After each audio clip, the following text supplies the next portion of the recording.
सरकारचं डोकं ठिकाणावर आहे काय? मेरे चुनाव क्षेत्र के एक प्याज उत्पादक किसान ने प्रधानमंत्री जी को चिट्ठी लिखकर खुदकुशी की, लेकिन सर पिछले 4-5 सालों से हमारे किसान टमाटर सड़क पर फेंक रहे थे। धन्यवाद अध्यक्ष महोदय। मैं सरकार के खिलाफ अविश्वास प्रस्ताव के समर्थन में खड़ा हूं। सर, सरकार की इस कार्य पद्धति को देखकर गांधी जी के 3 बंदरों की याद आती है।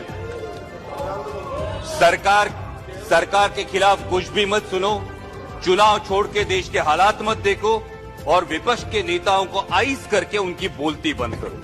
सर, कैसे विश्वास करें सरकार का जो महंगाई पर नहीं बोलती, जो इकोनॉमिकल ग्रोथ के आंकड़े तो फेंकती है लेकिन पर कैपिटा इनकम पर नहीं बोलती। माननीय गृह मंत्री जी ने कल बहुत सही बात कही कि आंकड़े कभी झूठ नहीं बोलते। इसलिए अर्थव्यवस्था जब 5वें पायदान पे पहुंचती है तो पर कैपिटा इनकम में देश 141 रैंक पे है। तो क्या देश की सब संपत्ति ये चुनिंदा पूंजीपतियों के हाथ में सिमटती जा रही है?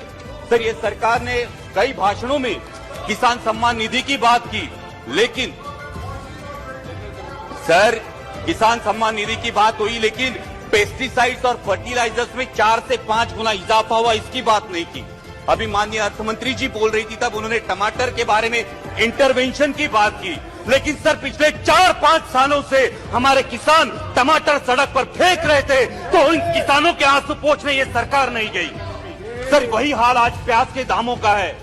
माननीय प्रधानमंत्री जी के जन्मदिन के अवसर पर मेरे चुनाव क्षेत्र के एक प्याज उत्पादक किसान ने प्रधानमंत्री जी को चिट्ठी लिखकर खुदकुशी की और इसका कारण आपके गलत निर्यात धोरण है। सर, 63 मून्स टेक्नोलॉजी जैसी कंपनी 13,000 इन्वेस्टर्स का, sir last conclude, sir 63 moons technology जैसी कंपनी 13,000 इन्वेस्टर्स का नुकसान करती है, 5,600 करोड़ का घपला करती है, लेकिन फिर भी महाराष्ट्र की सरकार एनपीआईडी एक्ट के तहत उन पर कार्रवाई नहीं करती। ये किसके बलबूते पे, किसके इशारे पे होता है? और इसलिए जो आम आदमी की सरकार नहीं है, ऐसी सरकार पर हमें विश्वास नहीं है। इसलिए मैं अविश्वास प्रस्ताव का समर्थन करता हूँ। सर, सिर्फ लास्ट में एक लाइन में कंक्लूड करता हूँ।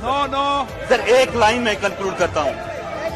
हाल ही में माननीय प्रधानमंत्री जी को लोकमान्य तिलक पुरस्कार देकर नवाजा गया, इसके लिए मैं उनका अभिनंदन करता हूं, लेकिन उसी के साथ याद दिलाना चाहता हूं लोकमान्य तिलक जी की ओर से एक लाइन को, सरकारचं डोकं ठिकाणावर आहे काय, ये आत्मचिंतन होना चाहिए।